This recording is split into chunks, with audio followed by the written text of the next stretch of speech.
This is Stephen Prodder, Political Prodder, at Political Prodder on Twitter, now known as X, now known as a stupid, biased platform, a cauldron of fake facts.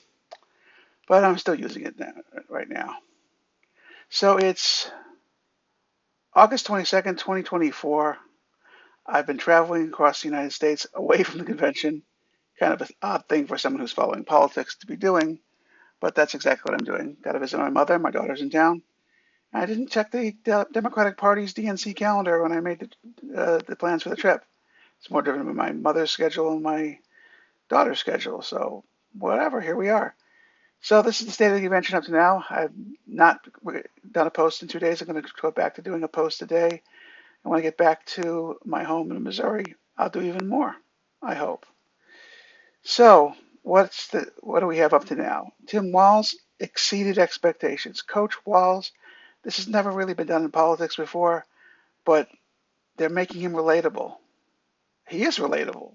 He's a built-in relatable guy. I'm a little ticked off about the drug driving cover-up, and there was no need to exaggerate the military record. 24 years in the National Guard is 24 years more than I put in. But the bottom line is the speech hit the right notes, and the everything was just perfect. He says he didn't speak well or much, and that was his biggest speech was Wednesday night, and he hit a home run, no doubt about it. Coach Walz is a phenomenon in America. The energy every time someone spoke, you could feel the crowd, the energy crackle, like it was just amazing. Michelle Obama exceeded expectations. I've not often listened to her speech because she's not really a political figure. I guess she is now, and they've been pushing. Some people are thinking she's the ideal presidential candidate. I think she's too honest for that. I think she's the smart one. She gets out, but she hit the right tones when she said when she needed energy from the crowd. She got it. It reminded me of 770 Eastern Parkway when the Lubavitcher Rabbi used to go through, when he would people would dance and cheer, and the rabbi would swing his arm strongly, and the dancing would go louder and stronger, and the energy in the room would increase 1,000%. That's what happened every time Michelle Obama hit a high note. Then the man who was the only one stupid enough to follow Michelle Obama, Barack Obama, met and exceeded expectations. Again, the energy in the room is very special. It's hard to put this into a quantifiable description because it was just absolutely insane.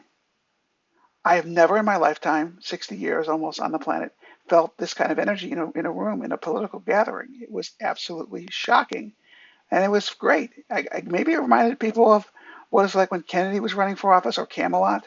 And honestly, it's exceeding what the excitement I felt when Obama was running for president. In 2008, I was 3 years into my Israeli adventure, and I was still in Israel, working and living in Israel.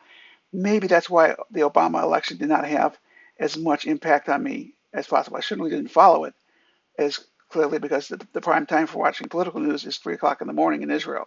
So that's the perspective from which I viewed that political hurricane.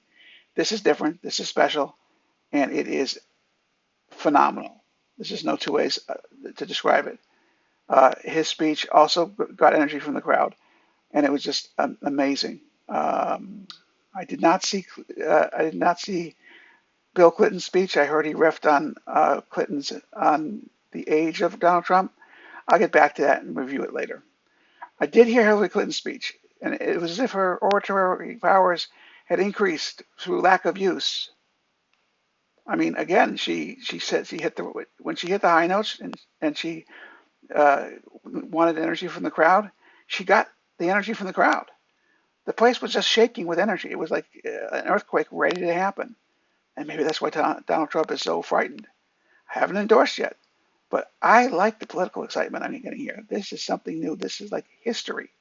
And I'm in Missouri, the middle of the United States now. And that, not now, but that's where I'm living right now. I'm in Connecticut right now, but you understand the point. The energy in Clinton's speech was good.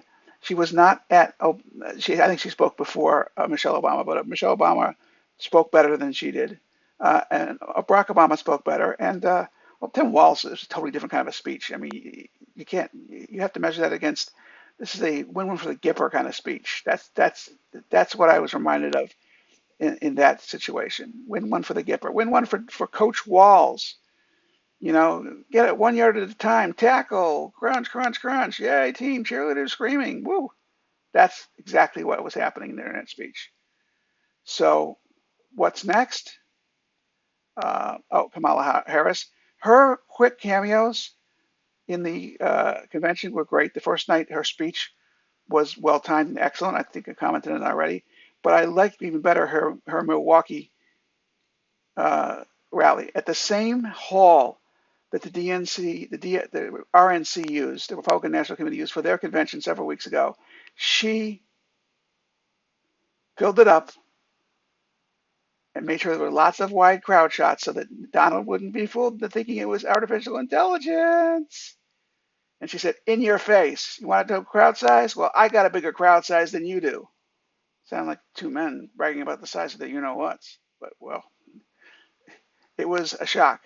And I believe that the energy in this country is going to continue to annoy Donald Trump and get him to continue his shooting of his verbal barbs into the bottom of the boat that is his campaign and continue to sink it. I predict that the convention bump will be 1 to 2% in national polls and 1% to 1.5% in every state where there is considered a battleground state. And I predict that will continue at between 1/4 to 1/2 point a week between now and the election, leading to eventually to a significant Harris victory. She's going to, in the next few weeks, if she doesn't mess up, and she could, she's going to come out of the margin of error and come into a solid lead, and it's going to be hers to lose. Now, at some point, they're going to cut Donald Trump's support down to the base, which is 35 to 40%. At that point, momentum will stop. There's not, and there will be no more voters that Harris can take. But that could be 325 to 375 or 400 electoral votes. That's a possible outcome. But Donald Trump has defied expectations before. I think America's tired of him, and I'm tired of him. That's for damn sure. Not voting for him, even though I'm going to steal his good policies on Israel. He's not going to get a chance to implement those policies. Hopefully, we can convince Harris of the wisdom of some of those policies, especially economically isolating Iran so they can't fund Hezbollah, Hamas, and the Houthis.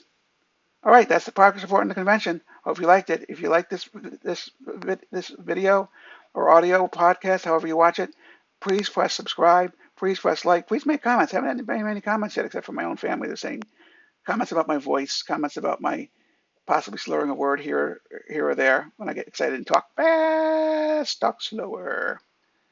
Hit notify. I'm going to keep this up to the political season if I can. Thank you very much, and stay safe.